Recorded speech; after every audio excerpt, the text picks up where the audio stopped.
আপনি শুরু করতে পারেন। السلام عليكم ورحمة الله وبركاته. إن الحمد لله نحمده ونستعينه ونستغفره ونؤمن به ونتوكل عليه ونعوذ بالله من شرور أنفسنا وسيئات أعمالنا. من يهده الله فلا مضل له ومن يضلل فلا هادي له. أشهد أن لا إله إلا الله وحده لا شريك له وأشهد أن محمدا عبده ورسوله أرسله إلى كافة للناس بالحق بشيرا ونذيرا وداعيا إلى الله بإذنه وسراجا منيرا. أما بعد فإن أحسن الحديث كتاب الله وخير الهدي هدي محمد صلى الله عليه وسلم وشر الأمور محدثاتها وكل محدثة بدعة وكل بدعة ضلالة وكل ضلالة في النار. يا أيها الذين آمنوا اتقوا الله حق تقاته ولا تموتن إلا وأنتم مسلمون. يا أيها الناس اتقوا ربكم الذي خلقكم من نفس واحدة وخلق منها زوجها وبث منهما رجالا كثيرا ونساء واتقوا الله الذي تساءلون به والأرحام إن الله كان عليكم رقيبا.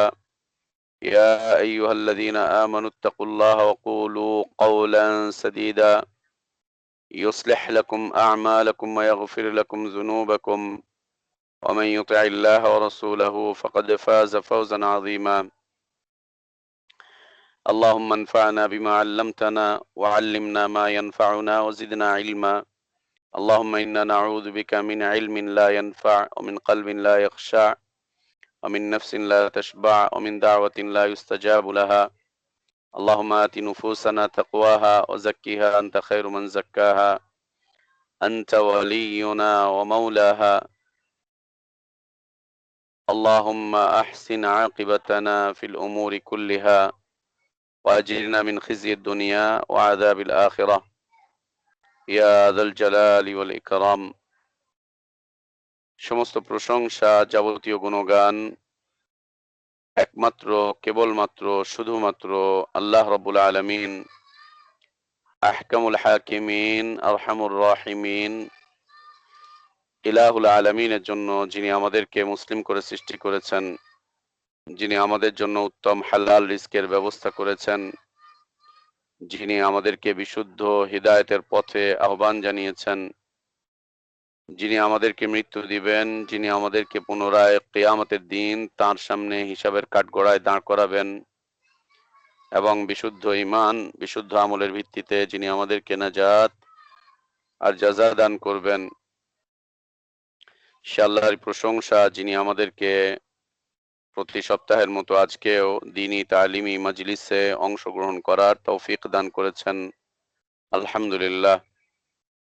অসংখ্য অগণিত সালাতু সালাম আমাদের প্রিয় নবী, প্রিয় রাসূল, প্রিয় ইমাম, প্রিয় আদর্শ ব্যক্তিত্ব, একমাত্র আদর্শ কেন্দ্রীয় ব্যক্তিত্ব মুহাম্মদুর রাসূলুল্লাহ সাল্লাল্লাহু আলাইহি ওয়া আলিহি ওয়াসাল্লামের প্রতি আল্লাহ সুবহানাহু ওয়া তাআলা যাকে কল্যাণের আধার করে বিশ্ব মানবতার জন্য মুক্তির দূত করে পাঠিয়েছিলেন, যার আদর্শের বাস্তবায়ন করা প্রত্যেক জাতি, ধর্ম, বর্ণ নির্বিশেষে সকল শ্রেণী পেশার মানুষের জন্য ফরজ করে দেয়া হয়েছে, যদিও তারা বিভিন্ন দল, মত, পথ, তরিকা, ইজম, মাযহাব বিভিন্ন দিক বিদিক ছুটোছুটি করে নিজেরাই নিজেদেরকে ক্ষতিগ্রস্ত করে তুলছে।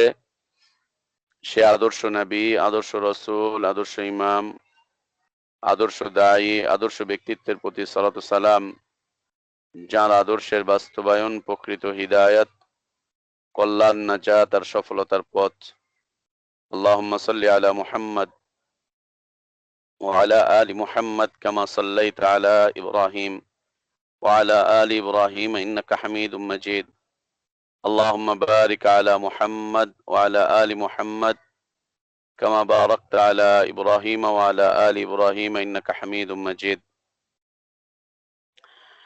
আলহামদুলিল্লাহ, আমরা বিগত ক্লাসে বিগত দার্সে আমরা লা ইলাহা ইল্লাল্লাহ, যাকে আমরা কালিমাতুত তাওহীদ, কালিমাতুত তাইয়্যিবাহ, কালিমাতুল ইখলাস, কালিমাতুল ইসলাম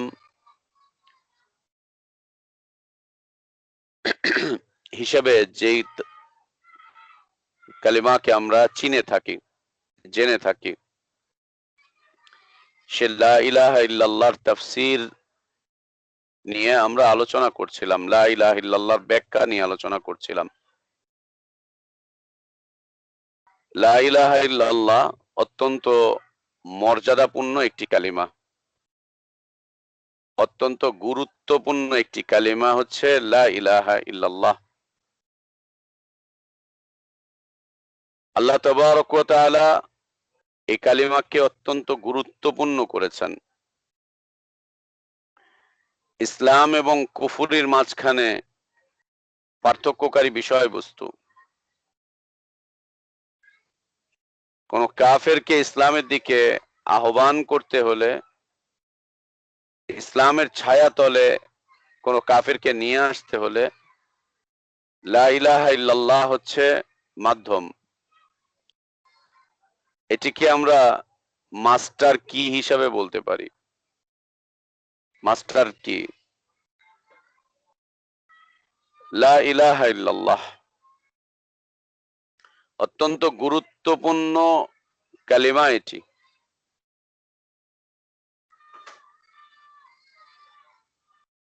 অত্যন্ত গুরুত্বপূর্ণ কালিমা। এটি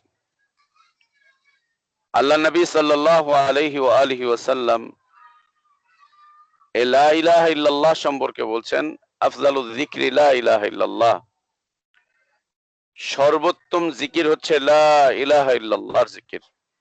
সর্বোত্তম জিকির লা ইলাহা ইল্লাল্লাহর জিকির।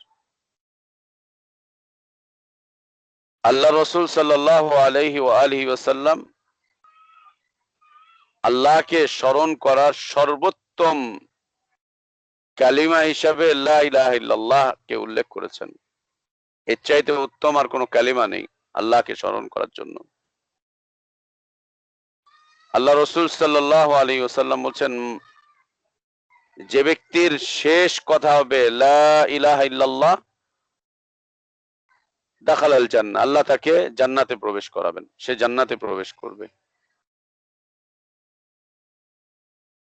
যে লা ইলাহা ইল্লাল্লাহ বলবে সে জান্নাতে প্রবেশ করবে, জান্নাতে প্রবেশ করবে। শেষ কালিমা যার এটি হবে, এরপর আর কোনো কথা বলতে পারেনি। এটাই বলতে বলতে মৃত্যুর কোলে ঢলে পড়েছে। লা ইলাহা ইল্লাল্লাহ এমন একটি বিষয়বস্তু যার মাধ্যম দিয়ে মানুষের জান মাল সব নিরাপত্তা লাভ করে, সব কিছু নিরাপত্তা লাভ করে। লা ইলাহা ইল্লাল্লাহর ব্যাখ্যা বা এর তাফসীর এক একজন এক এক ভাবে নিয়েছে এবং আল্লাহ তাবারক ওয়া তাআলা তাদের ব্যাখ্যার উপরে তাদের জীবনটাকে চালিয়ে দিয়েছেন। কেউ লা ইলাহা ইল্লাল্লাহর রাজনৈতিক ব্যাখ্যা করেছে, ও বুঝেইছে লা ইলাহা ইল্লাল্লাহ এর মাধ্যম দিয়ে ক্ষমতায় যেতে হয়, এর মাধ্যম দিয়ে মানুষের কাছে ভোট চাইতে হয়, ভোট ভিক্ষে করতে হয়, এর মাধ্যম দিয়ে নির্বাচন করতে হয়। ও লা ইলাহা ইল্লাল্লাহকে ওর ক্ষমতায় যাওয়ার সিঁড়ি হিসাবে নিয়েছে, ওর আন্দোলনের সিঁড়ি হিসাবে নিয়েছে, ও রাজনৈতিক চেতনার সিঁড়ি হিসাবে নিয়েছে লা ইলাহা ইল্লাল্লাহকে। এবং এই লা ইলাহা ইল্লাল্লাহ দিয়ে ও ওর রাজনৈতিক দূরভিসন্ধি বা রাজনৈতিক কার্যাদি হাসিল করার চেষ্টা করছে। তো আল্লাহ ওকে ওদিকেই রেখে দিয়েছেন, ওখান থেকে আর বেরোতে পারেনি সে, বের হতে পারেনি সে। কেউ লা ইলাহা ইল্লাল্লাহ দিয়ে তার তরিকা পরিচালিত করতে চেয়েছেন, তো আল্লাহ তাকে সেখানেই রেখে দিয়েছেন। ও লা ইলাহা ইল্লাল্লাহ দিয়ে ওর সুফিবাদী তরিকা পরিচালিত করছে।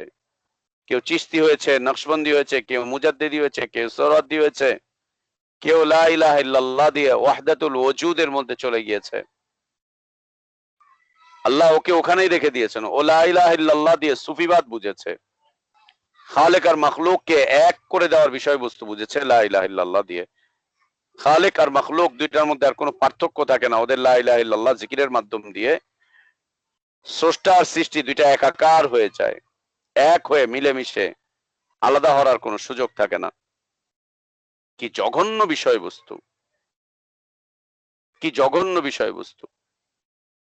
লা ইলাহা ইল্লাল্লাহ দিয়ে সুফিবাদী মতবাদকে পরিচালিত করেছে, সুফিবাদী মতবাদকে ডেভেলপ করেছে লা ইলাহা ইল্লাল্লাহ দিয়ে, এবং লা ইলাহা ইল্লাল্লাহ দিয়ে ওরা এই মতবাদের উপরে নিজেরা প্রতিষ্ঠিত হতে চেয়েছে, থাকতে চেয়েছে। তো আল্লাহ ওদেরকে ওইদিকেই ঝাবিত করে দিয়েছেন, ওদিকেই চেপে আছে ওরা। সুফিবাদ থেকে আছে লা ইলাহা ইল্লাল্লাহর উপরে, রাজনৈতিক মতবাদ থেকে আছে লা ইলাহা ইল্লাল্লাহর উপরে। আবার রাস্তায় ঘাটে আমাদের দেশে যে ভিক্ষুকদেরকে ভিক্ষা করতে দেখছেন না, এদের ভিক্ষাবৃত্তিও ঠিক আছে এই কালিমার উপরে। ওরা এটাকে ভিক্ষার কালিমা হিসেবে নিয়েছে।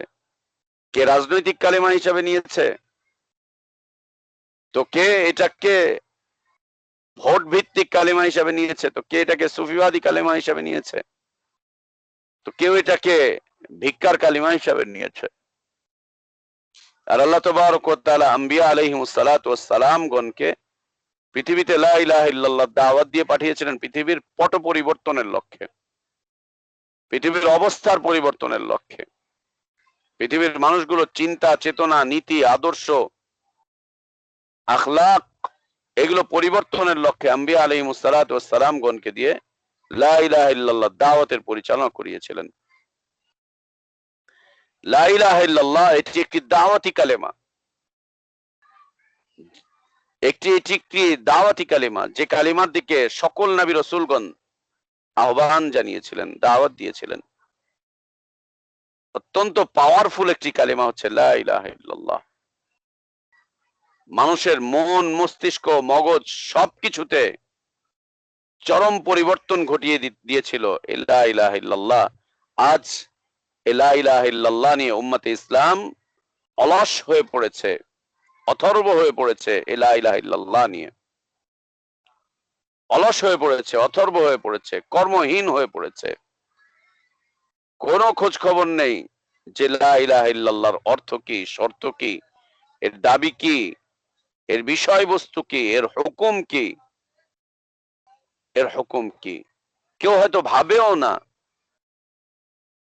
যে কোন কাফের ইসলামে প্রবেশ করতে হলে এই কালিমা করে পড়ে কেন প্রবেশ করতে হয়, কি আছে এই কালিমাতে, কি আছে।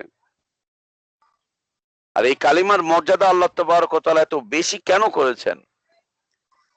আল্লাহ নবী সাল্লাল্লাহু আলাইহি ওয়াসাল্লাম বলছেন যে মুসা আলাইহিস সালাতু ওয়াস সালাম একদিন আল্লাহকে বলছিলেন, ইয়া রাব্বি আল্লিমনি শাইআন আযকুরুকা ওয়া আদউকা বিহি। আমার রব, আপনি আমাকে এমন একটা বিষয় শিখিয়ে দেন, এমন একটা দোয়া, এমন একটা বক্তব্য, এমন একটা জিকির আপনি আমাকে শিখিয়ে দেন, যার মাধ্যম দিয়ে আমি প্রতিনিয়ত আপনাকে চমৎকার ভাবে স্মরণ করতে পারি, এবং যার মাধ্যম দিয়ে আমি আপনার কাছে দোয়া করতে পারি, ফরিয়াদ করতে পারি, আপনার কাছে কিছু প্রার্থনা করতে পারি। আল্লাহ তাবারক ওয়া তাআলা মুসা আলাইহিস সালাতু ওয়াস সালামকে বললেন, কুল ইয়া মুসা লা ইলাহা ইল্লাল্লাহ। মুসা, তুমি যে বিষয়টা আমার কাছে চেয়েছো সেই বিষয়ের উপরে তোমার আমল হচ্ছে তুমি বলো লা ইলাহা ইল্লাল্লাহ। আমার জিকির করতে চেয়েছো তো তুমি লা ইলাহা ইল্লাল্লাহ বলো। আমার কাছে কিছু দোয়া করতে চেয়েছো, প্রার্থনা করতে চেয়েছো তো তুমি লা ইলাহা ইল্লাল্লাহ বলো,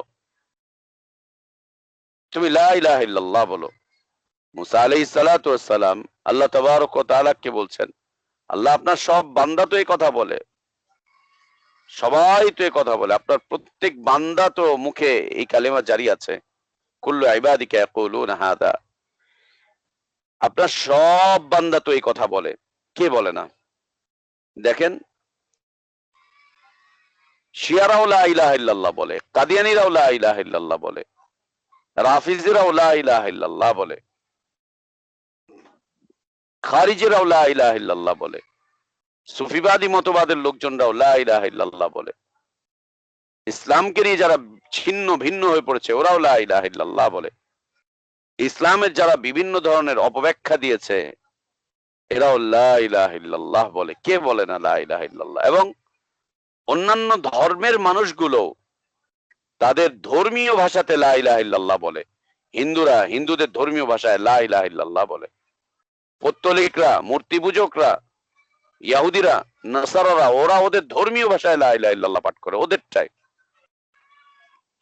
ওদের ধর্মীয় আলাদা একটা ভাষা রয়েছে, ধর্মীয় একটা পদ্ধতি রয়েছে বলার। মুসা আলাইহিস সালাতু ওয়াস সালাম এই কথাটুকু বললেন যে, আল্লাহ আপনার সব বান্দা তো এই কথা বলে। আল্লাহ তাবারক ওয়া তাআলা মুসা আলাইহিস সালাতু ওয়াস সালামকে বলছেন যে,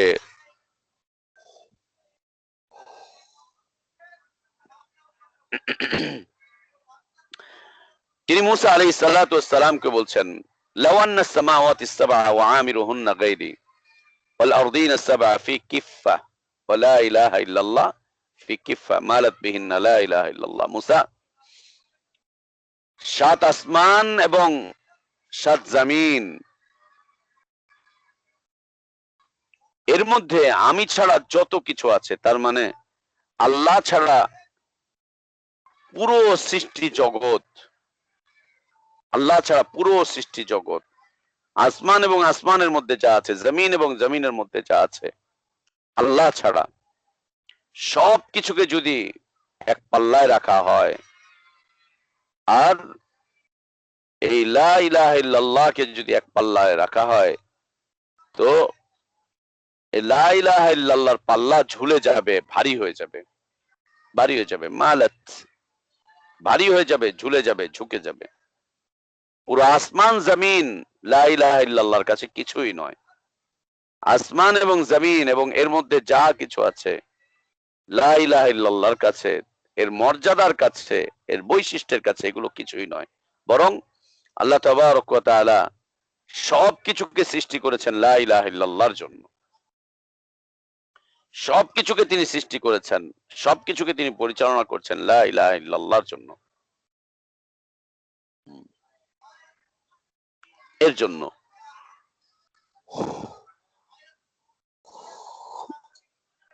আজ মানুষ লা ইলাহা ইল্লাল্লাহকে নিজেদের স্বার্থ হাসিলের জন্য, স্বার্থ সিদ্ধির জন্য যে যেই মতে আছে, যে যেই পথে আছে, সে মত এবং পথের মধ্যে, সেই মত এবং পথের ক্ষেত্রে লা ইলাহা ইল্লাল্লাহর অপব্যবহার চালাচ্ছে।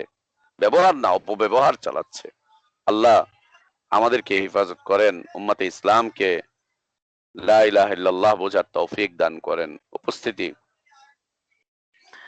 আমরা লা ইলাহা ইল্লাল্লাহ শাহাদা নিয়ে আলোচনা করছিলাম।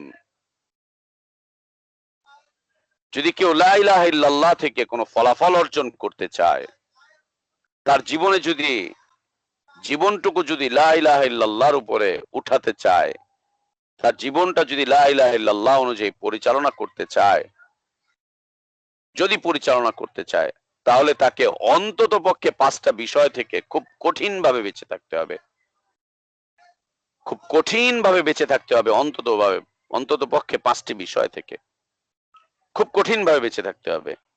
এই 5টি বিষয়ের সাথে কোনোভাবেই নিজেদেরকে সম্পৃক্ত করা যাবে না। এই 5টি বিষয় থেকে নিজেদেরকে খুব কঠিন ভাবে বেঁচে থাকতে হবে।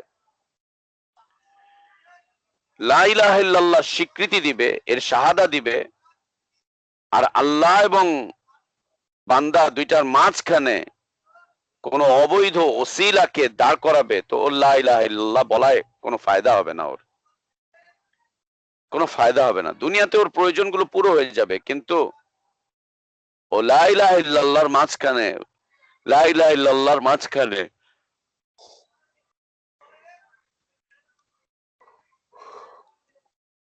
কোনো অবৈধ ওসিলা, কোনো ওয়াসিতা, কাউকে দাঁড় করানোর কারণে ও জীবনের সকল প্রকার ফায়দা থেকে বঞ্চিত হবে, সকল প্রকার ফায়দা থেকে। আল্লাহ এবং বান্দার মাঝখানে কে পীর সাহেবকে বসিয়ে দিয়েছে, পীর বান্দাকে আল্লাহ পর্যন্ত পৌঁছে দেয়, কে মাজারকে বসিয়েছে, কে খানকা বসিয়েছে, কে দরগাকে বসিয়েছে, কে দরবেশকে বসিয়েছে, কে অলিকে বসিয়েছে, কে আউলিয়াকে বসিয়েছে, কে গাউসকে বসিয়েছে, কে কুতুবকে বসিয়েছে, কে মরাটাকে বসিয়েছে, কে জিন্দাটাকে বসিয়েছে, কে মূর্তিকে বসিয়েছে, কে গাছকে বসিয়েছে, কে পাহাড় তরুলতাকে বসিয়েছে, কে কচ্ছপকে বসিয়েছে, কে কুমিরকে বসিয়েছে, কে শোল মাছ আর গজাল মাছকে বসিয়েছে। কে অন্যান্য জীব জন্তুকে বসিয়েছে, কে বিভিন্ন মানুষ বিভিন্ন বস্তুকে লা ইলাহা ইল্লাল্লাহ বলে বলে বিভিন্ন বস্তুকে আল্লাহ এবং তার মাঝখানে বসিয়ে দিয়েছে। এদের মাধ্যম দিয়ে ওরা আল্লাহর ইবাদত করছে, এদের মাধ্যম দিয়ে ওরা আল্লাহর কাছে দোয়া করছে, ফরিয়াদ করছে, আল্লাহর কাছে কিছু চাচ্ছে, কিছু নেওয়ার জন্য প্রচেষ্টা চালাচ্ছে।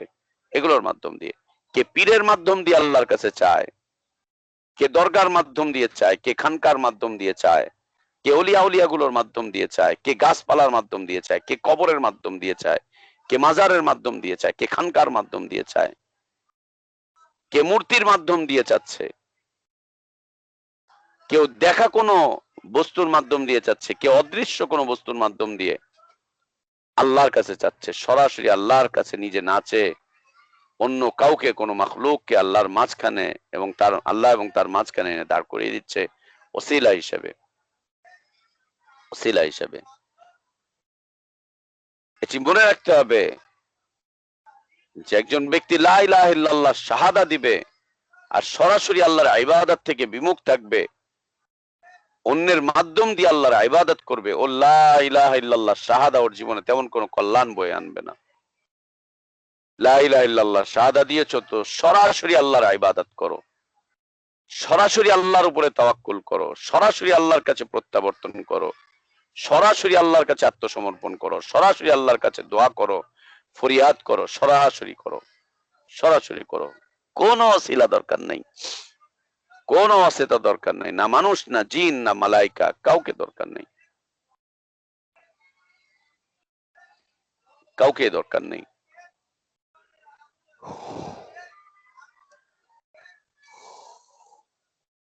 সরাসরি আল্লাহর ইবাদত। কোন পীর মুর্শিদ, দরগা, উলিয়া উলিয়া, খানকা, কাউকেই দরকার নেই। কোন হায়দারি, কোন ভান্ডারি, কোন নকশবন্দি আর কোন সরওয়ার্দী, কাউকে দরকার নেই। সোজা আল্লাহর ইবাদত করো। আল্লাহ তোমার ডাক শুনছেন, আল্লাহ তোমাকে দেখছেন, আল্লাহ তোমাকে দেখছেন, আল্লাহ তোমাকে শুনছেন, আল্লাহ তোমার ভাষা জানেন, তোমার ডাক সরাসরি আল্লাহ তাবারক ওয়া তাআলা শুনতে পান। দ্বিতীয় বিষয়বস্তু হচ্ছে যার থেকে নিজেদেরকে বাঁচিয়ে রাখতে হবে, সকল প্রকার আহবার এবং রোহবানদের থেকে নিজেদেরকে বাঁচিয়ে রাখতে হবে। সকল প্রকার আহবার এবং রোহবানদের থেকে নিজেদেরকে বাঁচিয়ে রাখতে হবে, একদম বাঁচিয়ে রাখতে হবে। সকল প্রকার আহবার থেকে, সকল প্রকার রোহবানদের থেকে। আহবার কাকে বলে আর রোহবান কাকে বলে? কোরআনের শব্দ। আহবার বলা হয় পথভ্রষ্ট আলিম, পথভ্রষ্ট আলিম, জ্ঞান পাপী আলিম, জ্ঞান পাপী আলিম, পথভ্রষ্ট আলিম, যারা জ্ঞানের মাধ্যম দিয়ে আল্লাহর হালালকৃত বিষয়কে হারাম করে দেয়, যারা জ্ঞানের মাধ্যম দিয়ে আল্লাহর হারামকৃত বিষয়কে হালাল করে দেয়, অথবা হালালকৃত বিষয়কে হারাম করে দেয়, হারামকৃত বিষয়কে হালাল করে দেয়, হালালকে হারামে পরিবর্তন করে, হারামকে হালালে পরিবর্তন করে জ্ঞানের ভিত্তিতে, জ্ঞানের মাধ্যম দিয়ে, জ্ঞান দিয়ে, জ্ঞান দিয়ে। এবং সে জ্ঞান হচ্ছে বিভ্রান্ত জ্ঞান, এমন জ্ঞান যা, এমন জ্ঞানী জ্ঞানী যাদেরকে জ্ঞান পাপী বলা হয়, জ্ঞান পাপী বলা হয়। আল্লাহ যেটা হারাম করেছেন ও সেটাকে হালাল করে দেখাবে, আর আল্লাহ যেটাকে হারাম করেছেন সেটাকে ও হালাল করে দেখাবে, যেটা হালাল করেছেন সেটাকে হারাম করে দেখাবে। একদম বিপরীত করবে, একেবারে বিপরীত করবে।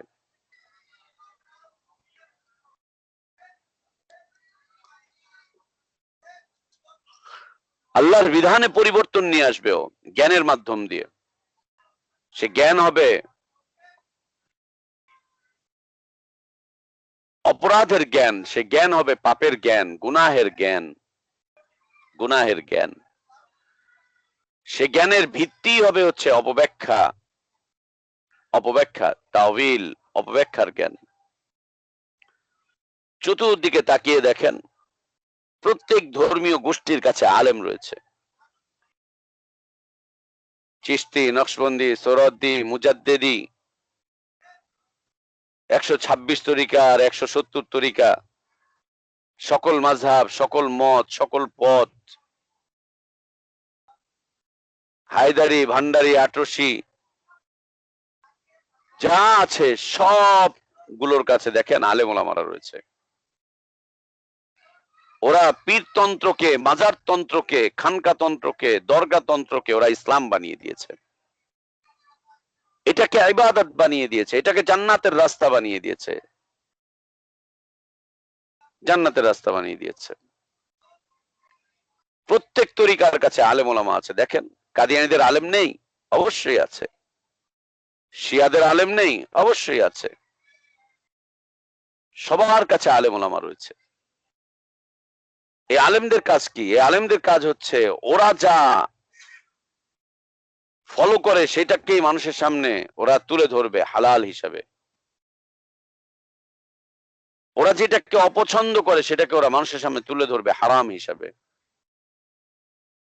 যাতে করে মানুষ এগুলো করতে না পারে অথবা এগুলোর মধ্যে ডুবে যায়। এদেরকে আহবার বলা হয়। প্রত্যেক ধর্মীয় গোষ্ঠীর আলাদা আলাদা আলেম রয়েছে। অগ্নি পূজকদের আলেম আলাদা, ওরা অগ্নি পূজাকে হালাল করছে। মূর্তি পূজকদের আলেম আলাদা, ধর্মীয় পণ্ডিত আলাদা, ওরা মূর্তি পূজাকে হালাল সাবেত করছে, হালাল প্রমাণ করছে। ইহুদিদের ধর্মীয় পণ্ডিত আলাদা, ধর্মীয় বিজ্ঞ ব্যক্তি আলাদা, নাসারাদের ধর্মীয় বিজ্ঞ ব্যক্তি আলাদা, বৌদ্ধদের ধর্মীয় পণ্ডিত ব্যক্তি আলাদা। এরা একটা জ্ঞানী, ওই জ্ঞান দিয়ে তারা আল্লাহর বিধিবিধানকে ভুলণ্ডিত করছে, আল্লাহর বিধিবিধানগুলোকে ওরা তোয়াক্কাই করছে না, ওদের ওই জ্ঞানের মাধ্যম দিয়ে তোয়াক্কাই করছে না আল্লাহর বিধিবিধানকে। আল্লাহর বিধিবিধানগুলোকে ওরা পদদলিত করছে, তুমড়ে মুচড়ে সেগুলোকে ফেলে দিচ্ছে, আল্লাহ তাবারক ওয়া তাআলার বিধিবিধানগুলোকে।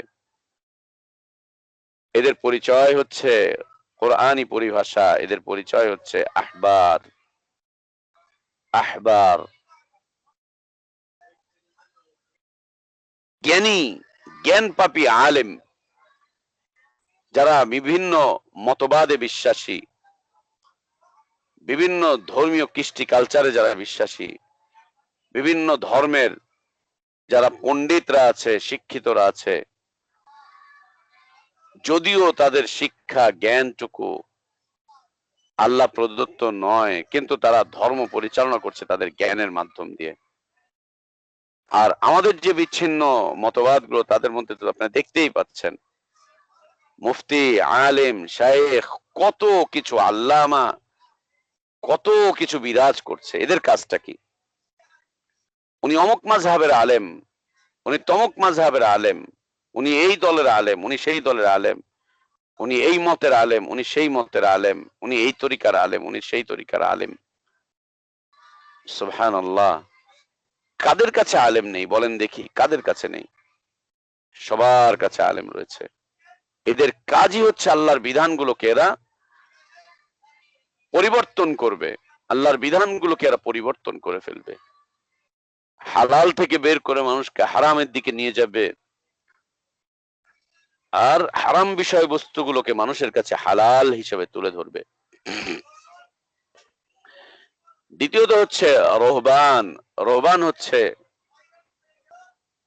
অজ্ঞ ধর্মীয় ব্যক্তিত্ব, খুব আল্লাহর ওলি, কোনো জ্ঞান নেই ওর কাছে, বড় আল্লাহর ওলি, কোনো জ্ঞান নেই, অজ্ঞ আল্লাহর ওলি, অজ্ঞ জ্ঞানহীন আল্লাহর ওলি। ওর জ্ঞানের কোনো তোয়াক্কা করে না, ও যা মনে চায় ওর মন মতো করে ও ইবাদত করে। যাদেরকে আমাদের দেশে লোকটাকে বলে না যে লোকটা খুব সুফি সাহেব, খুব পরেজগার, ওর পরেজগারিতার সপক্ষে কোনো দলিল নেই, ওর পরেজগারিতার সপক্ষে কোনো দলিল নেই, কোনো দলিল নেই ওর পরেজগারিতার সপক্ষে। সুবহানাল্লাহ। বাংলাদেশে একটা গ্রুপ সাথে আমার দেখা হয়েছিল, ধর্মীয় একটা গ্রুপ, এবং নিজেদেরকে তারা হকপন্থী বলে দাবি করে, সহি আকীদার বলে দাবি করে। তো আমার সাথে দেখা করতে এসেছিল। আমি তাদেরকে জিজ্ঞেস করলাম, আপনাদের কাছে হাদিসের কিতাব আছে? আচ্ছা, না, নেই। কোন হাদিসের কিতাব নেই? না, আমাদের মসজিদে কোনো হাদিসের কিতাব নেই। তো আমি তাদের জন্য বুখারী এক সেট, মুসলিম এক সেট, আবু দাউদ এক সেট, তাফসিরে ইবনে কাসির এক সেট, এগুলো কিনে তাদেরকে হাদিয়া দিতে চাইলাম। তারা নিতে নারাজ। কেন ভাই নিবেন না কেন? নিবে না কেন? বলছে এইভাবে কিতাব থেকে হাদিস পড়া এটা সুন্নাহ বিরোধী। আশ্চর্য! কিতাব থেকে হাদিস পড়াটা সুন্নাহ বিরোধী কেন? বলছে সাহাবীদের যুগে তো এইভাবে করে হাদিস একসাথে জমা করা ছিল না, এবং এইভাবে করে কিতাব আকারেও ছিল না। সাহাবীদের যুগে এই কাগজ ছিল না, এই কলম ছিল না, এই প্রিন্টিং প্রেস ছিল না। এটা নাকি সুন্নাহ বিরোধী। তাহলে আপনারা হাদিস কিভাবে চর্চা করেন? আচ্ছা, আমাদের মধ্যে যে যা জানে একজন আরেকজনকে শুনিয়ে দেয়, ব্যাস এতটুকুই। তো আপনারা তো মাত্র কয়েকজন লোক, একজন আরেকজনকে শোনাতে শোনাতে কয়জন? আপনাদের মধ্যে তো ভালো কেউ আলেমও নেই। দ্বিতীয় কারণ হচ্ছে, তারা বলছে যে এই কিতাবগুলো ছেপে আসতেছে বিভিন্ন পাবলিকেশনস থেকে, বিভিন্ন প্রেস থেকে এগুলো ছাপে। প্রেসে যারা কাজ করতেছে, লেখালেখি করছে, যারা টাইপ করছে, এরা তো মুসলিম হতেও পারে, নাও হতে পারে। দ্বিতীয়ত, যে প্রেস থেকে ছেপে আসতেছে এটার মালিক তো মুসলিম হতেও পারে, নাও হতে পারে। মালিক মুসলিম হতেও পারে, নাও হতে পারে, তার প্রেস থেকে ছাপছে। কর্মচারীরা মুসলিম হতেও পারে, নাও হতে পারে, তাদের হাতের কর্মকাণ্ড এটা। সাহাবীরা নিজেরা লিখে রেখেছিলেন কাগজ, চামড়ায়, পাতায়, পাথরে। এক মুসলিম আর এক মুসলিমকে দিতেন। আর এটা তো প্রেস থেকে কিনে আনা হচ্ছে, পাবলিকেশন থেকে কিনে আনা হচ্ছে। কে কাজ করছে, কে মুদ্রণ করছে, কে কি করছে, এগুলো তো কিছুই যায় না। অতএব আমরা আমাদের ঈমান বাঁচাবার স্বার্থে আমরা আমাদের মসজিদে কোরআন হাদিসের কোনো কপি রাখি নাই। আস্তাগফিরুল্লাহ ওয়া আতুবু ইলাইহি। দেখেছেন কত বড় পণ্ডিত! কোরআনের খবর নাই। এরপর জিজ্ঞেস করেছিলাম, আপনাদের কাছে কোরআনের কোনো কপি আছে? বলছে না, তাও নেই। আপনারা কোরআন পড়েন না, কোরআন চর্চা করেন না? বলছে আমরা পড়ি। তাহলে কিভাবে? আমাদের মধ্যে যে যে কটা সূরা জানে সে অন্যদেরকে শিখায়, অন্যরা যা জানে তা এদেরকে শিখায়। একটা কোরআনের কপি নাই ওদের মসজিদে, হাদিসের কপি নাই ওদের কাছে। কিন্তু লোকগুলো খুব পরেজগার, খুব দিনদার। কিভাবে সম্ভব এটা? কিভাবে পরেজগার, কিভাবে দিনদার এরা? কিভাবে সম্ভব? কিভাবে হয় এটা? কিভাবে চলে এটা? এরা হচ্ছে রুহবান, যারা আল্লাহকে খুব ভয় করে, অজ্ঞতার সাথে, জ্ঞানহীনতার সাথে, যারা ইসলামের উপরে পরিচালিত হচ্ছে, দিন মেনে চলছে, আমল করছে, অজ্ঞতার সাথে, জ্ঞানহীনতার সাথে, একদম অজ্ঞভাবে যারা জীবন যাপন করছে, কোনো জ্ঞান নেই। সুবহানাল্লাহ, এরা যখন যেটা মনে চায় তখন সেটাই বানিয়ে দেয়। গ্রামের কিছু বুড়ো বুড়ো লোক আছে না, কিছু বুড়ো লোক, কিছু বুড়ি বুড়ি মহিলা আছে না, কি যে বলছে, কি যে করছে। ফাতেমার জারি পড়ছে, কুলসুমের জারি পড়ছে, ওগুলো পড়ে পড়ে কাঁদছে সারা রাত বসে বসে। রোহবান, দেখছেন না গাট্টি বোচকা সব কান্দে করে নিয়ে বের হয়ে যাচ্ছে। কই যাচ্ছেন? কোথায় যাচ্ছেন? চিল্লায় যাচ্ছি। পরিবার টরিবার কোথায়, কি? আল্লাহ মালিক, আল্লাহ ওয়ারিস, আল্লাহ দেখবেন। কোনো খোঁজ খবর নেই। পীরের মুরিদ হয়ে বসে আছে, ব্যাস। আর কিছু লাগবে না। আপনি কিছু জানেন না? না জানেন না, তাহলে কি? বলে পীর সাহেব জানে, যা করার সব পীর সাহেব করবে, আমরা কিছু জানি না, আমরা খালি পীরের হাত ধরেছি। এ হচ্ছে রোহবান। লা ইলাহা ইল্লাল্লাহর উপরে যদি টিকে থাকতে চাই, এর শাহাদার উপরে যদি আমরা টিকে থাকতে চাই, এর মাধ্যম দিয়ে যদি কিছু ফলাফল অর্জন করতে চাই, এর মাধ্যম দিয়ে যদি আল্লাহর জান্নাত পেতে চাই, এর মাধ্যম দিয়ে যদি নাজাত পেতে চাই, সকল প্রকার আহবার এবং রোহবান মুক্ত ইসলামী জীবন যাপন করতে হবে। এই জীবনে কোনো আহবার থাকতে পারবে না, এই জীবনে কোনো রোহবান থাকতে পারবে না। এই জীবনে আল্লাহ ভীরু অনেক মানুষ থাকতে হবে, কিন্তু সেটা যেন জ্ঞানের ভিত্তিতে হয়। আর এই জীবনে আমাদের দিন জানার জন্য অনেক আলেম ওলামা মাধ্যম থাকতে হবে। সে আলেম ওলামারা যেন বিশুদ্ধ ইসলামের উপরে হয়, সে আলেম ওলামারা যেন আমানতদার হয়, আলেম ওলামারা যেন একেবারে অথেন্টিক হয়, বিশুদ্ধ আলেম ওলামারা যেন হয়, আমানতদার আলেম যেন হয়, ইসলামের যেন আলেম হয়। তারা ইসলামের তরিকার আলেম নয়, মাযহাবের আলেম নয়, মতের আলেম নয়, পথের আলেম নয়, দলের আলেম নয়, বিভিন্ন মতাদর্শের আলেম নয়। ইসলামী পণ্ডিত হতে হবে, ইসলামী জ্ঞানে জ্ঞানী হতে হবে, জ্ঞান পাপী হলে চলবে না। এবং উলামাগণ আমাদের জ্ঞানের মাধ্যম, তারা আমাদের অনুসরণীয় ব্যক্তি নয়। আমাদের অনুসরণীয় ব্যক্তি হচ্ছেন মুহাম্মদুর রাসূলুল্লাহ সাল্লাল্লাহু আলাইহি ওয়া আলিহি ওয়াসাল্লাম। উলামাগণ আমাদের জ্ঞানের মাধ্যম, তাদের থেকে আমরা জ্ঞান অর্জন করব, কিন্তু অনুসরণ করব কাকে? রাসূলুল্লাহ সাল্লাল্লাহু আলাইহি ওয়া আলিহি ওয়াসাল্লামকে। তাকেই অনুসরণ করব, শুধুমাত্র শুধুমাত্র তাকেই অনুসরণ করব, তারই কথা মেনে চলবো, তারই অনুসরণ করব। উলামাগণ আমাদের জন্য জ্ঞান অর্জনের মাধ্যম। আলিম লাগবে কিন্তু আহবার লাগবে না, এটা মাথায় রাখতে হবে। আলিম লাগবে কিন্তু আহবার লাগবে না। আল্লাহ ভীরু লোক লাগবে কিন্তু রোহবান লাগবে না। রোহবান এক জিনিস, পরেজগার মুত্তাকি আর এক জিনিস। আলেম এক বিষয় আর আহবার আর এক বিষয়বস্তু। আহবার আর এক বিষয়বস্তু, আর এক বিষয়বস্তু। কেউ কেউ আহবারের অর্থ করেছেন শাসক। আসলে এই অর্থ ঠিক নয়, এই অর্থ ঠিক নয়। শাসকরা আপনার দিন ধর্ম কতটুকু পরিবর্তন করতে পারে?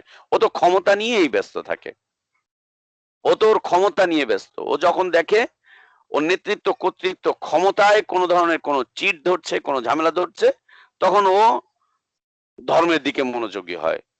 ও দেখে যে কে রে আমার এগুলো করছে, তখন এই কাজগুলো করে। তার আগ পর্যন্ত কোনো কিছুই না। এবং শাসকরা যে ধর্ম চালায়, সে ধর্ম শাসকের অধীনে থাকা মানুষগুলোই তো পালন করে না, মানে না। তারাই তো মানে না, কখনোই মানে না। তো আহবার অর্থ শাসক নয়। কেউ কেউ এর অর্থ করেছেন শাসক আর যোজক। শাসক আর যোজক নয়। আহবার মানে হচ্ছে ধর্মীয় পণ্ডিত, তরিকার পণ্ডিত, মাযহাবের পণ্ডিত, বিভিন্ন মতবাদের উপরে পাণ্ডিত্য যারা অর্জন করেছে, তারা তারা হচ্ছে আহবার। লা ইলাহা ইল্লাল্লাহ জীবন হবে আহবার এবং রুহবান মুক্ত জীবন। আহবার এবং রুহবান মুক্ত জীবন হবে লা ইলাহা ইল্লাল্লাহর জীবন। কোন আহবার থাকতে পারবে না। আলিম ওলামা থাকবে, কোন আহবার থাকবে না, কোন রুহবান থাকবে না। পরেজগারিতা থাকবে, মুত্তাকি থাকবে, তাকওয়াবান থাকবে, কোন রুহবান থাকবে না। আহবার এবং রুহবানদের কাজ যেটা বললাম, যে এরা আল্লাহর বিধানকে পরিবর্তন করে দিবে, নতুন নতুন সব বিধান এরা রচনা করবে। যেটা হারাম তারা সেটাকে হালাল বলবে, যেটা হারাম তারা সেটাকে হালাল বলবে, যেটা হালাল তারা সেটাকে হারাম বলবে। পরিবর্তন নিয়ে চলে আসবে, একদম পরিবর্তন নিয়ে চলে আসবে। মানুষের কাছে দিন ধর্মের অপব্যাখ্যা করে বেড়াবে, যা মনে চাইবে তাই বলতে থাকবে। দেখেন না, আসরের পরে মাগরিবের পরে মসজিদের মধ্যে দাঁড়িয়ে গেল, দাঁড়িয়ে গিয়ে ও যে কি বলছে ওর কোনো খোঁজ খবর নেই। ও যে কি বলছে ওর কোনো খোঁজ খবর নেই, কোনো তাল নেই। উম্মাতের হিদায়াতের জন্য দাঁড়িয়ে গিয়েছে, দাঁড়িয়ে গিয়েছে উম্মাতের হিদায়াতের জন্য। লা ইলাহা ইল্লাল্লাহ। আহবার মুক্ত জীবন হচ্ছে লা ইলাহা ইল্লাল্লাহর জীবন। এটি হচ্ছে দ্বিতীয় বিষয়বস্তু, যে মুসলিমিনদের জীবন থেকে আহবার এবং রুহবান বের করে দিতে হবে, বের করে দিতে হবে। আল্লাহ রাসূল সাল্লাল্লাহু আলাইহি ওয়া আলিহি ওয়াসাল্লামের কাছে আল্লাহ তাবারক ওয়া তাআলা সূরা আত-তাওবার একটি আয়াত নাজিল করলেন। আল্লাহ তাবারক ওয়া তাআলা বলছেন, ইত্তাখাযু আহবারাহুম ওয়া রুহবানাহুম আরবাবাম মিন দুনিল্লাহি ওয়াল মাসিহ ইবনে মারইয়াম ওয়া মা উমিরু ইল্লা লিয়াবুদু ইলাহান ওয়াহিদান লা ইলাহা ইল্লাহু সুবহানাহু আম্মা ইউশরিকুন। আল্লাহ বলছেন, ইহুদি এবং নাসারাদের কথা তুলে ধরে বলছেন যে তারা তাদের আহবার এবং রুহবানদেরকে রবের জায়গায় অধিষ্ঠিত করেছিল, রব হিসাবে বানিয়ে নিয়েছিল, রব হিসাবে মানত তারা তাদের আহবারদেরকে এবং রুহবানদেরকে। এই আয়াতে কারিমা যখন নাজিল হলো, তখন ইহুদিদের একজন ধর্মীয় পণ্ডিত সবেমাত্র ইসলাম কবুল করেছিলেন। আদি ইবনে হাতিম রাদিয়াল্লাহু আনহু আরদা সবেমাত্র ইসলাম কবুল করেছিলেন। এই ইসলাম কবুলকারী নতুন মুসলিম ব্যক্তি আদি ইবনে হাতিম রাদিয়াল্লাহু আনহু, তার সামনে নবী সাল্লাল্লাহু আলাইহি ওয়াসাল্লাম যখন এই আয়াতে কারিমা তেলাওয়াত করছিলেন, তখন তিনি বলে উঠলেন, ইয়া রাসূলুল্লাহ, কই আমরা তো আমাদের আহবার এবং রুহবানদেরকে রব বলিনি, রব বলে মেনেও নেইনি, কখনোই তো এটা করিনি। আমরা তো তাদেরকে রব হিসাবে নেইনি, তাদেরকে রব বলতামও না, জানতামও না, মানতামও না। আল্লাহ নবী সাল্লাল্লাহু আলাইহি ওয়াসাল্লাম তখন তাকে বলছেন যে, তোমাদের এই আহবার এবং রুহবানরা যেটাকে হালাল বলতো, তোমরা সেটাকে হালাল হিসেবে জ্ঞান করতে না? বলছেন, জি। তোমাদের রুহবানরা যেটাকে হারাম বলতো, সেটাকেই তোমরা হারাম হিসেবে জ্ঞান করতে না? বলছেন, জি। তোমাদের আহবার এবং রুহবানদের বিধি বিধানগুলোকেই কি তোমরা ফলো করতে না? তারা যেটাকে হালাল বলতো সেটাকে তোমরা হালাল বলতে, তারা যেটাকে হারাম বলতো তোমরা সেটাকে হারাম বলতে, এমনটা করতে না? তিনি বলছেন যে, হ্যাঁ, এটাই তো করতাম আমরা। আমাদের ধর্মীয় পণ্ডিতদের এবং ধর্ম বিরাগী মানুষগুলোর কথাগুলোকে আমরা আমাদের দিন ধর্ম হিসাবে মেনে চলতাম। আল্লাহ নবী সাল্লাল্লাহু আলাইহি ওয়াসাল্লাম বলছেন, ফাতিলকা ইবাদাতুহুম, এটাই তো তাদের ইবাদত, এটাই তো লা ইলাহা ইল্লাল্লাহ বিরোধী। লা ইলাহা ইল্লাল্লাহ দিয়ে মানুষকে কোন দিকে আহ্বান করা হয়? এককভাবে এক আল্লাহর ইবাদতের দিকে। লা ইলাহা ইল্লাল্লাহর স্বীকৃতি দাও, তার মানে তুমি তোমার জীবনে আল্লাহ ছাড়া যত কিছুর ইবাদত করছে সব কিছুকে বর্জনের স্বীকৃতি দাও। একটারও ইবাদত করবে না, ইবাদত করবে শুধুমাত্র কেবলমাত্র একমাত্র আল্লাহ সুবহানাহু ওয়া তাআলা, তারই ইবাদত করবে, তিনি ছাড়া কারো ইবাদত করবে না। আহবার এবং রুহবানরা মানুষদের থেকে ইবাদত নেয়, মানুষরা তাদের ইবাদত করে, মানুষরা তাদের ইবাদত করে, তারা মানুষদের থেকে ইবাদত নেয়, যে ইবাদত আল্লাহর প্রাপ্য ছিল, যে ইবাদতের একমাত্র হকদার হচ্ছেন আল্লাহ তাবারক ওয়া তাআলা, সেই ইবাদত গুলো আহবার এবং রুহবানরা তাদের অনুসারীদের থেকে ছিনিয়ে ছিনিয়ে নিয়ে যায়। আল্লাহ নবী সাল্লাল্লাহু আলাইহি ওয়াসাল্লাম চমৎকার করে বলছেন যে, ওদের কৃত হালালকে হালাল মেনে মেনে চলা, ওদের কৃত হারামকে হারাম মেনে চলা, এটা ওদের ইবাদত, এটি আল্লাহর ইবাদত নয়, আল্লাহর ইবাদত নয়। আজ দেখেন না, কত শরিয়া বোর্ড, সুদী ব্যাংকের শরিয়া বোর্ড উনি হালাল করে দিচ্ছেন। মাশাআল্লাহ, কি চমৎকার সহজ ইসলামী জীবন। ওই আলেমের দৃষ্টিতে ব্যাংকের লোন হালাল, ওই আলেমের দৃষ্টিতে ব্যাংকের এটা হালাল, ওই আলেমের দৃষ্টিতে ব্যাংকের ওইটা হারাম। ওই আলেমের দৃষ্টিতে এইটা হালাল, ওই আলেমের দৃষ্টিতে ওইটা হালাল। সুবহানাল্লাহ, কার দৃষ্টিতে মাযহাব হালাল, কার দৃষ্টিতে তরিকা হালাল, কার দৃষ্টিতে মতবাদ হালাল, কার দৃষ্টিতে এইটা হালাল, ওইটা হালাল, সেটা হালাল, হালালের আর শেষ নাই। আবার কার দৃষ্টিতে হারাম হারাম হারাম, হারামের আর শেষ নাই। ওরা আল্লাহর কৃত হালালকে কখন মানবে, আল্লাহর কৃত হারামকে আর কখন মানবে? আহবার এবং রুহবানদের জীবন ধারার উপরে ওরা জীবনটুকু যাপন করছে, আল্লাহর ইবাদত থেকে বঞ্চিত হচ্ছে, বিচ্যুত হচ্ছে, লা ইলাহা ইল্লাল্লাহ থেকে ওরা বিচ্যুত হয়ে যাচ্ছে। এটি একটি শর্ত, যে ব্যক্তি লা ইলাহা ইল্লাল্লাহ বলবে, তাকে সকল প্রকার আহবার এবং রুহবান মুক্ত জীবন যাপন করতে হবে। আল্লাহ তাবারক ওয়া তাআলা আমাদের ইলমের পরিশুদ্ধি দান করেন, ঈমানের পরিশুদ্ধি দান করেন, বিশুদ্ধ ঈমানের উপরে পরিচালিত হওয়ার তৌফিক দান করেন, বিশুদ্ধ জ্ঞান অনুযায়ী জীবনটুকু চালাবার তৌফিক আল্লাহ আমাদেরকে দান করেন। আমাদেরকে আল্লাহ লা ইলাহা ইল্লাল্লাহর উপরে অটল রাখেন, অবিচল রাখেন। সেই লা ইলাহা ইল্লাল্লাহর উপরে অটল অবিচল রাখেন, যে লা ইলাহা ইল্লাল্লাহ দাওয়াত আম্বিয়া আলাইহিমুস সালাতু ওয়াস সালামগণ, বিশেষ করে নবী মুহাম্মদুর রাসূলুল্লাহ সাল্লাল্লাহু আলাইহি ওয়া আলিহি ওয়াসাল্লাম দিয়েছিলেন, সেই লা ইলাহা ইল্লাল্লাহর উপরে টিকে থাকার তৌফিক আল্লাহ আমাদেরকে দান করেন। আল্লাহ আমাদের ইলমে বারাকাত দান করেন, হায়াতে বারাকাত দান করেন, রিজকে বারাকাত দান করেন, আমাদের আল আওলাদে বারাকাত দান করেন, আমাদের পরিবারে আল্লাহ বারাকাত দান করেন, আমাদের পরিবারের সদস্যদেরকে আল্লাহ তাবারক ওয়া তাআলা বিশুদ্ধ মুসলিম বানান, পরেজগার বানান, মুত্তাকি বানান। আমাদের সন্তানদেরকে আল্লাহ আমাদের জন্য সাদাকা জারিয়া বানিয়ে দেন, আমিন। ওয়া আখির দাওয়ানা আলহামদুলিল্লাহি রাব্বিল আলামিন, ওয়া সাল্লাল্লাহু ওয়া সাল্লামা ওয়া বারাকা আলা নবিয়িনা মুহাম্মদ ওয়া আলা আলিহি ওয়া আসহাবিহি আজমাইন। সুবহানাকাল্লাহুম্মা বিহামদিকা আশহাদু আল লা ইলাহা ইল্লা আনতা আস্তাগফিরুকা ওয়া আতুবু ইলাইক। আসসালামু আলাইকুম ওয়া রাহমাতুল্লাহি ওয়া বারাকাতুহু। ওয়ালাইকুম সালাম ওয়া রাহমাতুল্লাহি ওয়া বারাকাতুহু। মতি ভাই, দুইটা প্রশ্নের আনসার দিবেন একটু? জি। আচ্ছা, একজন বোন, এটা প্রশ্ন না অবশ্য, ওই বোনটা চাচ্ছেন যে কিছু নসিহত করার জন্য ওই ভাইদের উদ্দেশ্যে আর কি। এক বোন আমাদের এখানে না, উনি আমাদের থেকে প্রায় প্লেনে গেলেও 3 ঘন্টা লাগে আর কি, আর এত দূরে থাকে নাকি। তো উনি মাঝে মাঝে প্রোগ্রামটা শুনেন, ওনার হাজবেন্ডও শুনেন। তো ভদ্রমহিলাকা কথা উনি বুঝলাম যে উনি খুব দিনদার এবং খুবই আর কি। তো ভদ্রমহিলা খুব কষ্টের করুণে বলছেন আর কি, যে ভাইয়া আমরা এই দেশে আসছি কিন্তু আমরা কিন্তু অনেক ইয়ের মধ্যে আছি। তো উনি ওনার নিজের কথাটাই বললেন যে আমার হাজবেন্ড মানে আমাকে সব সময় পুশ করে বাইরে যাওয়ার জন্য, এবং বাচ্চাদেরকে এই বরফের মধ্যে আমি বাচ্চাদেরকে স্কুলে নিতে হয়। উনি কিন্তু পারে, নিয়ে দিতে পারে, কিন্তু আমাকে যেতে হয়, বাচ্চাগুলো আনতে হয়, তারপরে বাসায় এসে পাক শাক করতে হয়, এবং প্রতিদিন পাক করতে হয়। যে এমন প্রতিদিন পাক করতে হয় যে সে পুরনো জিনিস খায় না। তে এর মধ্যে আবার সপ্তাহে বন্ধু বান্ধব নিয়ে এবং সবাইকে আমন্ত্রণ জানায়, অনেক কিছু করে। তো উনি মানে ওই আল্লাহর এবাদতও ভালো মতন করতে পারে না। সেই জন্য উনি বলেন যে ভাই আগে ছিলাম দেশে, বিবাহ যখন ছিল না তখন খুবই ভালো ছিলাম, এখানে আসার পরে এখন এমন অবস্থা হয়েছে যে আমি দেখছি দুনিয়ার থেকে দিন থেকে সরে যাচ্ছি।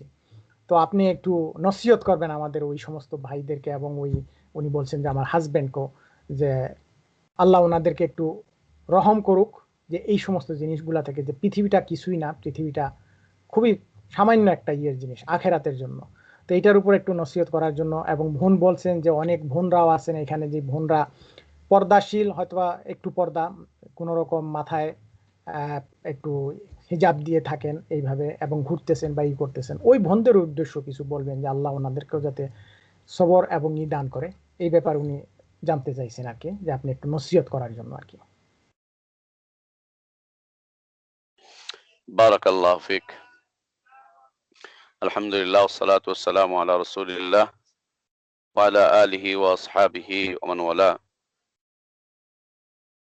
আল্লাহ তাবারক ওয়া তাআলার কাছে দোয়া করব যে আল্লাহ আমাদের জীবনের যে পেরেশানিগুলো আছে, যে দুঃখগুলো আছে, দুর্দশাগুলো আছে, যে সমস্যাগুলো আছে, আল্লাহ যেন সেগুলোকে তার দয়া দিয়ে পরিবর্তন করে সেখান থেকে আল্লাহ আমাদেরকে বের করে আনেন। আল্লাহ যেন আমাদের অন্তরের কষ্টগুলোকে মুছে দেন। আল্লাহ আমাদের জীবনযাপনের বিষয়বস্তুগুলোকে যেন সহজ করেন এবং তার পছন্দনীয় করেন। বোনের এই কষ্টটাকে যেন আল্লাহ দূর করে দেন। তার অবস্থা যেন আল্লাহ পরিবর্তন করে দেন। তবে এগুলো তো আসলে দোয়ার বিষয়বস্তু, এবং বোন বলেছেন যেন একটু নসিহত করা হয়। আমরা বলব যে প্রত্যেকেরই উচিত সে যেন তার দায়িত্ব এবং কর্তব্যটুকু বুঝে তারপরে যেন সে তার জীবনে যে ক্ষেত্রগুলো পদচারণা দরকার সেখানে যেন পদচারণা শুরু করে। দায়িত্ব কর্তব্যটা যেন বুঝে নেয়। একটা স্টুডেন্ট, একটা ছাত্র, তার দায়িত্ব কর্তব্য হচ্ছে লেখাপড়া করা। একজন শিক্ষকের দায়িত্ব হচ্ছে ছাত্রদেরকে পড়াশোনা করানো। একজন মায়ের দায়িত্ব হচ্ছে তার সন্তানগুলোকে ঘরের ভিতরের যে বিষয়বস্তু আছে এগুলোকে দেখাশোনা করা। একজন বাবার যে দায়িত্ব আছে, একজন স্বামীর যে দায়িত্ব আছে, একজন স্ত্রীর যে দায়িত্ব আছে, এটা ইসলামের বিধান। আল্লাহ তাবারক ওয়া তাআলা এটা পছন্দ করেন যে প্রত্যেকটা মানুষ যেন তার দায়িত্বটুকু বুঝে তারপরে সেই দায়িত্বটুকু যেন যথাযথভাবে আদায় করে, পালন করে। এটা অত্যন্ত মুশকিলের বিষয়বস্তু, অত্যন্ত কষ্টের বিষয়বস্তু ভাইয়া, যে আমরা যারা বিবাহ করেছি, বিবাহিত জীবন যারা যাপন করছি, এটা অত্যন্ত কষ্টের বিষয় যে আমরা কি সত্যি জানি যে বিবাহিত জীবন কাকে বলে? বিবাহিত জীবন কাকে বলে এটা কি আমরা জানি? বিবাহিত জীবনের করণীয়টুকু কি আমরা জানি? বর্জনীয়টুকু কি আমরা জানি? এবং আমরা যারা বিয়ে করেছি, আমরা বিয়ে করার আগে কোনোদিনও কি নিজেকে প্রশ্ন করতে পেরেছি যে আমি কেন বিয়ে করতেছি? নারী হই বা পুরুষ, যেই হই না কেন, ধনী বা দরিদ্র, আলেম কি গায়রে আলেম, আমরা কি নিজেরা নিজেদেরকে কোনদিন প্রশ্ন করেছি যে আমি কেন বিয়ে করতে যাচ্ছি? আর যদিও বা ২-৪ জন কেউ প্রশ্ন করে, প্রশ্নের যে জবাবগুলো আমরা দিচ্ছি কোনদিন কি ভেবেছি যে আমাদের এই জবাবগুলো কি সঠিক হচ্ছে কিনা? সঠিক হচ্ছে কিনা? ভাইয়া, আমাদের যে পারিবারিক অশান্তিগুলো আছে, অশান্তিগুলোর জন্য আমরা নিজেরাই দায়ী। পারিবারিক অশান্তিগুলোর মূল কারণ হচ্ছে আমরা পরিবারগুলো গঠন করার আগে বা পারিবারিক জীবনে আমরা যাওয়ার আগে কখনো আমরা বুঝে নেইনি যে পারিবারিক জীবনটা কাকে বলে। আমি বাবা হচ্ছি, আমি মা হচ্ছি, আমি মা বাবা হওয়ার আগে খালি সন্তান চাচ্ছি, সন্তান নেওয়ার জন্য চেষ্টা করছি, আল্লাহর কাছে দোয়া করছি। কিন্তু আমি কি কখনো বুঝে নিয়েছি আমি যে মা হতে যাচ্ছি, একজন মা তার সন্তানের জন্য কতটুকু কি বিষয়বস্তু, মায়ের দায় দায়িত্ব কতটুকু, কর্তব্য কতটুকু, মায়ের করণীয় কি, বর্জনীয় কি, আমরা কি বুঝেছি? আমরা যারা বাবা হচ্ছি আমরা কি বুঝেছি কোনোদিন? আল্লাহর কাছে সন্তান চাইলাম, আল্লাহ সন্তান দিলেন। সন্তানের বাবা হওয়ার জন্য আমরা যে চেষ্টা প্রচেষ্টা যেটা করার দরকার সেটা আমরা করলাম। আল্লাহ সন্তানও দান করলেন। খালি সন্তান চেয়েছি। কিন্তু সন্তান চাওয়ার আগে আমরা কি বুঝতে পেরেছি, জেনেছি, বুঝেছি যে সন্তান যদি আল্লাহ দান করেন তো ওর সাথে আমার আচরণ কি হবে, আমার চিন্তা কি হবে, চেতনা কি হবে, ওকে আমি কিভাবে মানুষ করব, ওকে আমাকে কি কি দিতে হবে, ওর থেকে কি নিতে হবে, কখনো কি আমরা বুঝে নিয়েছি? আমরা বলবো না। এই প্রশ্নগুলোর জবাব হচ্ছে না। বিবাহিত জীবনে বিবাহ বন্ধনে আবদ্ধ হয়ে বিবাহিত জীবন যাপন করছি, আমরা জানি না যে বিবাহিত জীবনটা কি। নারীরাও জানি না, পুরুষরাও জানি না, এজন্য ঝামেলা বেঁধে যাচ্ছে। মা হচ্ছে কিন্তু মাতৃত্বের জীবন কি আমরা জানি না। বাবা হচ্ছে কিন্তু পিতৃত্বের জীবন কি জিনিস আমরা জানি না। আমরা না জানার কারণে আমাদের সন্তানরা সন্তানের জীবন কি জিনিস এটা জানে না, না জানার কারণে ওদের মধ্য থেকে মা বাবার প্রতি শ্রদ্ধা, ভালোবাসা, দায়িত্ব, কর্তব্য সব উঠে যাচ্ছে ধীরে ধীরে। সব ধীরে ধীরে উঠে যাচ্ছে। কিছুই থাকছে না। কিছু খুঁজে পাওয়া যাচ্ছে না। অশান্তিগুলোর মূল কারণ হচ্ছে এগুলো। আমরা যদি এই জায়গাগুলোতে নিজেরা চলে আসি, পদার্পণ করি, আমার দায়িত্ব যদি আমি জেনে বুঝে পালন করি, আপনার দায়িত্ব যদি আপনি জেনে বুঝে পালন করেন, প্রতিটা নারী যদি তার দায়িত্ব জেনে বুঝে পালন করে, প্রতিটা পুরুষ যদি তার দায়িত্বটুকু জেনে বুঝে পালন করে, তাহলে আমাদের যে পারিবারিক কলহগুলো আছে, পারিবারিক যে অশান্তিগুলো আছে, এই অশান্তিগুলো দূর হয়ে যাবে, কলহগুলো মিটে যাবে। সর্বোপরি বলবো যে আল্লাহ তাবারক ওয়া তাআলা প্রত্যেক দায়িত্বশীলকে তার দায়িত্ব সম্পর্কে জিজ্ঞেস করবেন। প্রত্যেক দায়িত্বশীলকে তার দায়িত্ব সম্পর্কে জিজ্ঞেস করবেন আল্লাহ তাবারক ওয়া তাআলা। আর এটা শুধু জিজ্ঞেস করবেন এখানেই থেমে যাবেন বিষয়টা এরকম নয়। দায়িত্বশীলদেরকে দায়িত্ব সম্পর্কে জিজ্ঞেস করার কারণ হবে যে এই লোকগুলো দায়িত্ব সম্পর্কে অবহেলা করেছিল, দায়িত্বের ক্ষেত্রে অবহেলা করেছিল। যেহেতু অবহেলা করেছিল সেহেতু তাকে শাস্তি দেওয়া হবে। আর শাস্তি দেওয়ার আগে তাকে জিজ্ঞাসাবাদ করা হয়। জিজ্ঞাসাবাদ করা হয় তাকে। এজন্য জিজ্ঞাসাবাদ করা হবে শাস্তি দেওয়ার জন্য। নারী হলেও তাকে জিজ্ঞাসাবাদ করা হবে, পুরুষ হলেও তাকে জিজ্ঞাসাবাদ করা হবে, মা বাবা হলেও জিজ্ঞাসাবাদ করা হবে, সন্তান হলেও তাদেরকে তাদের দায়িত্ব কর্তব্য সম্পর্কে জিজ্ঞাসা করা হবে এবং অবহেলার কারণে পানিশমেন্ট দেওয়া হবে, শাস্তি দেওয়া হবে অবহেলার কারণে। এরপরে মনে রাখতে হবে যে একটা অন্যায় অনেকগুলো অন্যায়ের জন্ম দেয়, একটা অপরাধ অনেকগুলো অপরাধের জন্ম দেয়, একটা অলসতা অনেকগুলো অলসতার জন্ম দেয়, অনেকগুলো অলসতার জন্ম দেয়, একটা হারাম অনেকগুলো হারামের জন্ম দেয়, অনেকগুলো হারামের জন্ম দেয়। যা বলছি বুঝতে পারছেন আপনারা আশা করছি। এই জন্য আমাদের সংশোধন হওয়া উচিত, আমাদের সংশোধন। আর বিবাহিত জীবনে কেউ যদি কারো উপরে জুলুম করে, অন্যায় করে, অত্যাচার করে, এটা মনে করার সুযোগ নেই যে আল্লাহ তাবারক ওয়া তাআলা তাকে ছেড়ে দিবেন। প্রত্যেক স্বামীকে আল্লাহ তাবারক ওয়া তাআলা প্রশ্নবাণে জর্জরিত করবেন তার স্ত্রীর উপরে অনধিকার চর্চা করার কারণে। প্রত্যেক স্ত্রীকে আল্লাহ তাবারক ওয়া তাআলা প্রশ্নবাণে জর্জরিত করবেন তার স্বামীর উপরে অনধিকার চর্চার কারণে, অনধিকার চর্চার কারণে। নারীদেরকে আল্লাহ তাবারক ওয়া তাআলা সৃষ্টি করেছেন ঘরমুখী করে, পুরুষদেরকে সৃষ্টি করেছেন বহির্মুখী করে। নারীরা ঘরে থাকবে, ঘরটুকু সাজিয়ে গুছিয়ে রাখবে, ঘরটুকুতে পবিত্রতা রাখবে, ঘরের বিষয়বস্তু দেখাশোনা করবে। পুরুষদের কাজ হচ্ছে বাইরে যাওয়া আসা, বাইরের কাজগুলোকে আঞ্জাম দেওয়া, বাইরের কাজগুলোকে আঞ্জাম দেওয়া। যে সমস্ত পুরুষরা নারীদেরকে বাইরে বের করে দেয়, বাজারে, হাটে ঘাটে, শপিং এ, অফিসে, আদালতে, এখানে সেখানে, এরা হচ্ছে আত্মমর্যাদাহীন পুরুষ। পুরুষত্বের যে মর্যাদা আছে, এই মর্যাদাটুকু এরা বুঝতে পারেনি, এই সম্মানটুকু এরা বুঝতে পারেনি, যে পুরুষত্বের যে সম্মান আছে, মর্যাদা আছে। এরা আত্মমর্যাদাহীন পুরুষ, গায়রাতহীন পুরুষ, গায়রাতহীন পুরুষ। এদের আত্মমর্যাদা বলতে কিছু নেই। তারা তাদের স্ত্রীদেরকে বাজারে পাঠিয়ে দিয়ে গণসম্পদে পরিণত করছে, রাস্তায় পাঠিয়ে দিয়ে গণসম্পদে পরিণত করছে, অফিসে পাঠিয়ে দিয়ে গণসম্পদে পরিণত করছে। পৃথিবীতে অনেক কুদৃষ্টির লোকজন আছে যারা তাদের স্ত্রীদের দিকে খারাপ দৃষ্টিতে তাকায়। এর জন্য দায়ী তার হাজবেন্ড, তার স্বামী এর জন্য দায়ী, ওই লোকটা এর জন্য দায়ী। কিন্তু তার মাঝে আত্মমর্যাদা বলতে কিছু নেই, পুরুষত্বের মর্যাদা বলতে কিছু নেই। পুরুষকে যে আল্লাহ তাবারক ওয়া তাআলা যে মর্যাদা দিয়েছেন, যে মর্যাদার আসনে বসিয়েছেন, এই মর্যাদাটা সে নিজেই নষ্ট করছে।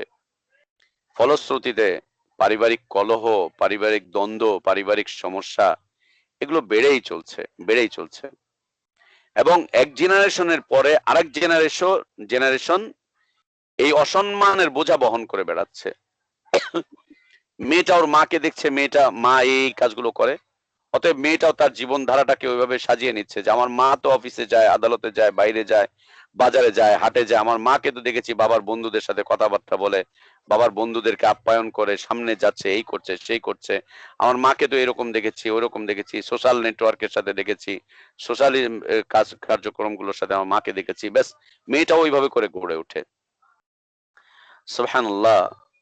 আমরা মাঝে মাঝে শুনে থাকি যে মানুষ বিপরীতমুখী পরিবেশ পরিস্থিতিতে গিয়ে সে তার স্বকীয়তার দিকে ফিরে আসে। পাশ্চাত্য সভ্যতা, পাশ্চাত্য দেশের অবস্থান, এগুলো তো সব ইসলামের বিপরীত। সেখানে থেকে তো অন্ততপক্ষে মুসলিমিনগণ নিজেদের আত্মপরিচয় নির্ধারণ করবেন, আত্মপরিচয়টুকু জাগ্রত হয়ে উঠবে তাদের মাঝে। কিন্তু মরে যাচ্ছে। কেন মরে যাচ্ছে? ইমানি দুর্বলতার কারণে। সর্বোপরি বলবো ভাইয়া, এটা ইমানি দুর্বলতা, এটা আমলি দুর্বলতা, আমলি দুর্বলতা। বোনকে বলবো যে বোন, ঘরমুখী হন, ঘরমুখী হন, ঘরমুখী হন, ঘরে থাকেন, ঘরে থাকেন, ঘরে থাকেন, ঘরটুকু সামলান। বাচ্চা কাচ্চাদের দায় দায়িত্ব হচ্ছে তার বাবার। বাবা চিহ্নিত করবে ওরা কোন স্কুলে পড়বে, কোন সাবজেক্ট পড়বে, কি পড়বে না করবে, এটা ওর বাবা ঠিকঠাক করবে, বাবাই আদান প্রদান করবে, বাজার হাট ঘাট। আপনি ঘরমুখী হন, আল্লাহ আপনাকে পবিত্র জীবন দিবেন। ঘরে থাকেন, আল্লাহ আপনাকে পবিত্র জীবন দিবেন, পবিত্র জীবন দিবেন। আর যে বিরূপ পরিবেশ পরিস্থিতির মধ্যে আছেন, সেখানে অন্তত পক্ষে কিছু ভালো ভালো মুসলিম পরিবারের সাথে নিজেদের একটা যোগ সাজস গড়ে তোলেন। ভালো মুসলিম পরিবারের সাথে যারা ভালোভাবে ইসলাম ফলো করে, কোনো কারণে হয়তো বা ওখানে আটকে আছে, থমকে গিয়েছে, কিন্তু ভালোভাবে ইসলাম ফলো করে, পরেশগার পরিবার, মুত্তাকি পরিবার, দ্বীনের উপরে পরিচালিত পরিবার, তাদের সাথে জীবন যাপন করেন, তাদের কাছাকাছি থাকেন, তাদের পরামর্শ নেন, তাদের পরামর্শ নেন, পরামর্শ অনুযায়ী চলেন। আর ভাইদেরকে বলবো, ভাই নিজে ইবাদত থেকে গাফেল, নিজে ইবাদত থেকে অনেক দূরে, অন্তত আপনার স্ত্রীকে একটু ইবাদত করতে দেন, ওকে একটু আল্লাহমুখী হতে দেন, একটু আল্লাহমুখী হতে দেন, ওকে একটু কোরআন পড়ার সুযোগ করে দেন, ওকে একটু তাহাজ্জুদের সালাত পড়ার সুযোগ করে দেন, ওকে একটু ইশরাক পড়ার সুযোগ করে দেন, ওকে একটু নফল সিয়াম পালন করার সুযোগ করে দেন, ওকে একটু আল্লাহর রাস্তায় দান খরচা করার সুযোগ করে দেন, দান করার সুযোগ করে দেন, ওকে একটু ভালো মানুষ হয়ে বেঁচে থাকার সুযোগ করে দেন, ওকে একটু হিজাব করার সুযোগ করে দেন। ও তো আপনার কোনো ক্ষতি করেনি। আপনি ওকে রাস্তায় বের করছেন, মনে রেখেন, এই কারণে আল্লাহ আপনাকে প্রশ্নবাণেই শুধু জর্জরিত করবেন তা নয়, আল্লাহ আপনাকে শাস্তি পর্যন্ত প্রদান করবেন। আল্লাহর আযাবের মধ্যে পতিত হতে হবে, আযাবের মধ্যে পতিত হতে হবে, আল্লাহ আযাবে পতিত হতে হবে। যে সমস্ত পুরুষরা তাদের স্ত্রীদেরকে বেহায়া করে, বেপর্দা করে রাস্তায় বের করে দেয়, তাদেরকে আল্লাহ দায়ুস হিসাবে উঠাবেন কিয়ামতের দিন, দায়ুস হিসাবে উঠাবেন কিয়ামতের দিন। কেন নিজেদেরকে আল্লাহর আযাবের মুখোমুখি করছেন? আর ওদেরকে কেন একটু আল্লাহর ইবাদত করার সুযোগ করে দিচ্ছেন না? একটা বিরূপ পরিবেশে ওদেরকে নিয়ে গিয়েছেন, ঠিক আছে নিয়ে গিয়েছেন, যখন জানতেন না তখন নিয়ে গিয়েছেন। ওদেরকে তো অন্তত একটু ঘরে থাকতে দেন, ইসলামী তাহজিব তামাদ্দুন নিয়ে বেঁচে থাকার সুযোগটুকু অন্তত করে দেন। ওরা অন্যায় তো কিছু করেনি, ওদের উপরে কেন চেপে বসছেন? ওদেরকে দিয়ে কেন কাজ করাচ্ছেন? ওদেরকে কেন অফিসে পাঠাচ্ছেন? ওদেরকে কেন আদালতে পাঠাচ্ছেন? ওকে কেন বাজারে হাটে ঘাটে পাঠাচ্ছেন? সব কাজ ওকে দিয়ে কেন করাচ্ছেন? ও কেন না বিশ্বাস উঠবে আপনার সংসার জীবনে থেকে? ওকে তো আল্লাহ সুবহানাহু ওয়া তাআলা আপনার পোশাক বানিয়েছেন। আপনি যেমন ওর পোশাক, ও তো আপনার পোশাক। ও তো আপনার পোশাক। আল্লাহ নবী সাল্লাল্লাহু আলাইহি ওয়াসাল্লাম বিদায় হজের লম্বা ভাষণের মধ্যে নারীদের অধিকার নিয়ে কথা বলেছেন। মৃত্যুর আগেও নবী সাল্লাল্লাহু আলাইহি ওয়াসাল্লাম নারীদের অধিকার নিয়ে কথা বলেছেন। এবং আল্লাহ নবী সাল্লাল্লাহু আলাইহি ওয়াসাল্লাম বলছেন, দুনিয়ায় জীবন যাপনের জন্য যতগুলো উপকরণ আছে, দুনিয়াবি যতগুলো উপকরণ আছে, দুনিয়ার জীবন যাপন করার জন্য, তার মধ্যে সর্বোত্তম উপকরণ হচ্ছে নেককার মহিলা, পরেজগার মহিলা, ভালো মহিলা, সৎ চরিত্রের মহিলা। দুনিয়াতে জীবন যাপনের যতগুলো উপকরণ আছে, নবী সাল্লাল্লাহু আলাইহি ওয়াসাল্লাম বলছেন, আর দুনিয়া কুল্লুহা মাতা, দুনিয়া প্রত্যেকটাই হচ্ছে ভোগ্য বস্তু, উপকরণের একটা বস্তু। আখাইরুল মাতা আল মারআতুস সালিহা, সর্বোত্তম সবচাইতে ভালো দুনিয়াবী জীবনের উপকরণ হচ্ছে একজন নেক মহিলা, একজন সৎ চরিত্রের মহিলা। সৎ চরিত্রের মহিলা। ভাইদের উচিত স্ত্রীদের সৎ চরিত্রতার ক্ষেত্রে তাদেরকে সাহায্য সহযোগিতা করা। বন্ধুদের সামনে কেন পাঠাচ্ছেন ওকে? বিভিন্ন মিটিং এ ওকে কেন পাঠাচ্ছেন? বিভিন্ন ফাংশনে কেন ওকে পাঠাচ্ছেন? ওকে ঘরে রাখেন, ও তো ঘরে থাকতে চায়।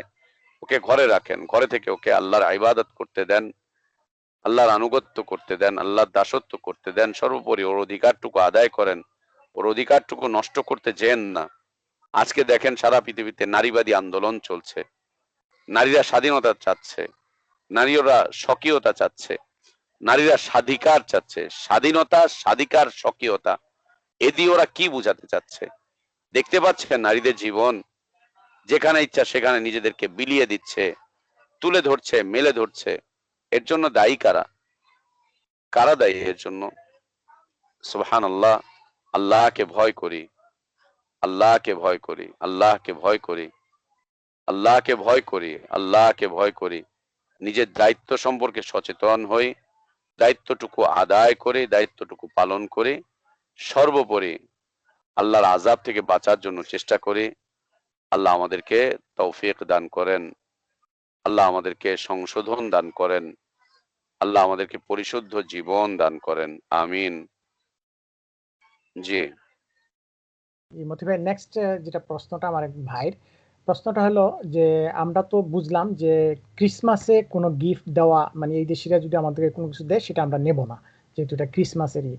তবে এখন অনেকগুলা কোম্পানিতে বা কাজের জায়গায় কখনো তারা আপনার বোনাস দেয়। এখন প্রশ্ন হলো যে ওরা তো ওই সময় বোনাসটা দেয়, ওই বোনাসটাকে আমি নিতে পারবো?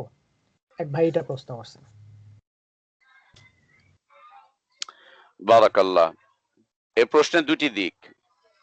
একটা হচ্ছে ধর্মীয় উৎসব হিসাবে যে বোনাস দিয়েছে, এই ক্রিসমাস ডে উপলক্ষে যে বোনাসটা দিয়েছে, ওদের উপলক্ষটুকু জানতে হবে যে এই উপলক্ষেই দিয়েছে কিনা। যদি এই উপলক্ষে বোনাসটা দেয় তাহলে এই বোনাসটা হারাম। ও এই দিবসের আনন্দে উদ্ভাসিত হয়ে ও এটা দিয়েছে, এটা হারাম, এটা নেওয়া যাবে না।